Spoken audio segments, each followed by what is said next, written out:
जनता को जो समझना है जनता ने समझ लिया। अगर अडानी साहब को अपना 26,000 करोड़ रुपए का जो निवेश है, अगर उसको सार्वजनिक निगम वापस लेना पड़ा, यानी कि जनता का संदेश था। या उन्होंने पब्लिक मार्केट से पैसा लेने के लिए जब इन्होंने इस निगम को जारी किया था तो क्या कहा था कि हम अपने यहाँ निवेश में जनसाधारण की भागीदारी को विस्तार देने के लिए यह निवेश मैंने आमंत्रित किया है।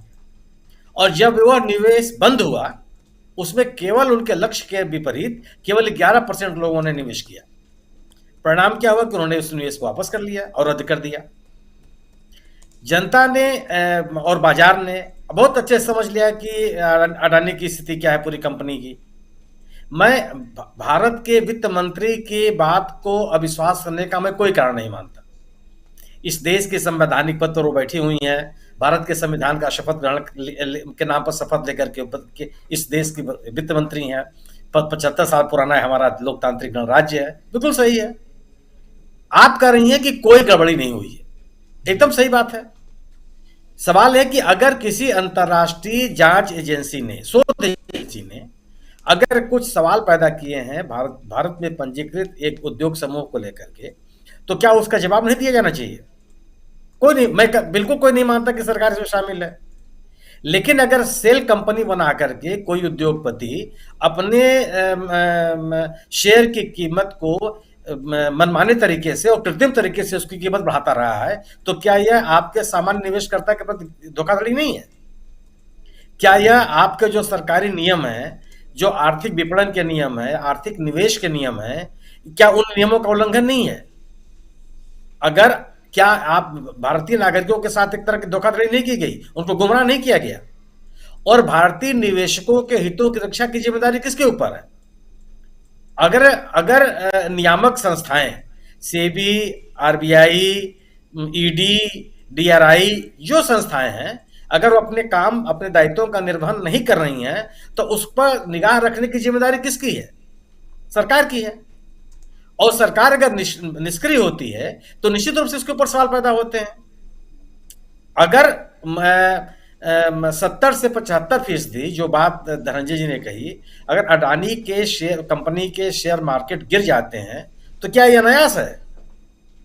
क्या क्या कोई प्रायोगिक तरीके से ऐसा कर सकता है? जो लोग अर्थशास्त्र के जानकार हैं, क्या इस बात को जानते नहीं कि अगर आपके कंपनी के कामकाज में अगर जन सामान्य का के अविश्वास की कमी इस बात का द्योतक है? बिल्कुल मत जाओ, किसी चीज का जांच मत कीजिए आप। लेकिन जो सवाल पैदा किए हैं एक अंतर्राष्ट्रीय एजेंसी ने, उस सवालों से केवल डोमेस्टिक गतिविधियों पर असर नहीं पड़ता ना।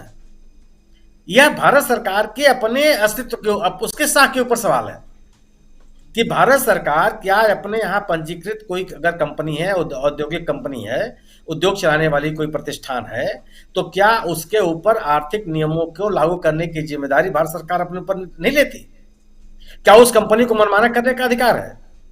क्या आर्थिक लेन देन में पारदर्शिता रखना उस कंपनी की जिम्मेदारी नहीं है? और अगर वह आर्थिक नियमों का उल्लंघन करती है, आर्थिक अनुशासन को नहीं मानती है, तो उसके खिलाफ कार्रवाई करने की जिम्मेदारी किसके ऊपर है? अगर किसी कंपनी को भारत सरकार सॉवरेन गारंटी देती है, इसका क्या मतलब हुआ? तो उस कंपनी के गतिविधियों की गारंटी भारत सरकार ले रही है। और अगर वह कंपनी दुनिया की निगाहों में डिफॉल्टर साबित हो जाती है, दो तीन बड़ी संस्थान, आर्थिक संस्थान अगर उसको अपनी सूची से बाहर कर देते हैं, उसके क्रेडिट को शून्य कर देते हैं, तो क्या यह भारत सरकार के ऊपर सवाल नहीं पैदा होता? प्रश्न ये है ना कि अगर आप कुछ भी कर लीजिए, आप कुछ भी कहिए, और अभी तक ऐसा हुआ कि जो आर्थिक सवाल पैदा हुए हैं, किसी के सवाल पैदा हुए हो, चाहे हर्षद मेहता का सवाल पैदा हुआ हो, चाहे केतन मेहता का सवाल पैदा हुआ हो, और चाहे विजय माल्या का सवाल पैदा हुआ, कोई गलत नहीं साबित हुआ। और सरकार हमेशा कहा जाता रहा हर पक्ष से, सरकार अगर जिस समय हर्षद मेहता के ऊपर जेपी बहुत हल्ला गुल्ला मचा था, क्या उसमें क्या बातें आई? सभी कितना हंगामा हुआ था पार्लियामेंट में। अभी केतन मेहता साहब को सवाल को लेकर के जो पैदा हुए, उसमें कितने लेकर के हंगामा हुआ, और एनडीए सरकार को उसमें मनाना पड़ा था जेपी से। जी। वो भी बातें सही साबित हुई। विजय माल्या के खिलाफ जो रिपोर्ट आई तो उन्होंने कहा कि सब गड़बड़ सड़बड़ है, सब फैब्रिकेटेड है, सब कुछ काम धाम ठीक ठाक चल रहा है। पूरी की पूरी कंपनी ध्वस्त हो गई, जिन लोगों का निवेश था वो पैदल हो गए। आप किसी की चिंता मत कीजिए, आप अपने सामान्य जो निवेश करता है, भारतीय नागरिक है, जिसने जो स्टेट बैंक का उपभोग करता है, वो इस देश का नागरिक है। जो जिसके एलआईसी में पैसे जमा है, लाखों करोड़ों की संख्या उनकी है, वो इस भारतीय देश के नागरिक है।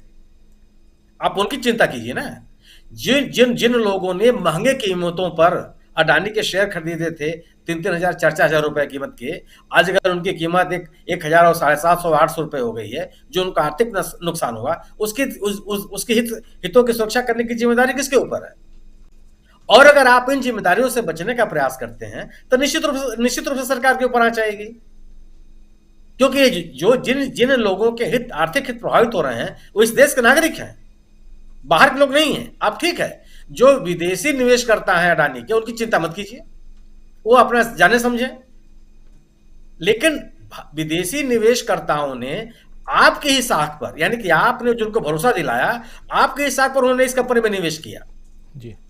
तो आपके निवेश पर अगर कोई विदेशी अंतर्राष्ट्रीय आर्थिक संस्थानों ने अगर इसमें कंपनी में निवेश किया है, तो भारत सरकार की भी विश्वसनीयता का सवाल है ना। तो आप इससे पीछा नहीं छुड़ा सकते हैं। आप कुछ भी कह लीजिए कि साहब हम, आप ये भी कह सकते हैं, एक राजस्व सचिव ने कहा कि ये कप के प्याले में उठा हुआ तूफान है। तो कप का प्याला किसका है? ठीक है, कप के प्याले में तूफान उठा है, लेकिन कप का प्याला किसके पास है इस पर तूफान उठाइए, और इस तूफान को शांत करने की जिम्मेदारी किसकी है? कप के प्याले अब में तो तूफान की चाय शुरुआत होती है। चाय की बात कर रहे हैं क्या? हाँ, उन्होंने कहा ना कि कप के प्याले में, जी। चाय के प्याले में उठा हुआ तूफान है। तो चाय का चाय प्याला पे किसका काफी है? चर्चा हुई है, इसलिए मैं कह रहा था। हाँ, जी जी अच्छा। जी।